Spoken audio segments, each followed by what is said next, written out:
Good morning, students. Welcome to my channel Pipasa Patshala. Today we will write an English essay on your aim in life. Your aim in life.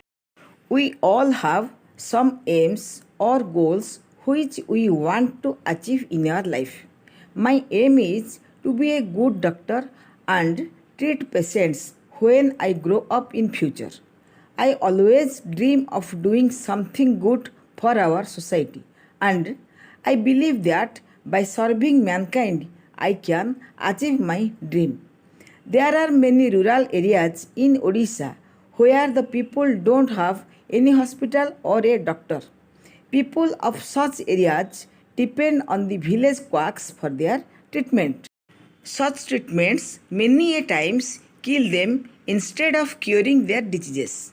So, I want to organize health camps in such rural areas and treat the poor people for free. I also want to create awareness among the poor illiterate people. I would ask them not to go to the unqualified village quacks. I will serve my patients with utmost care and sympathy and make my family proud.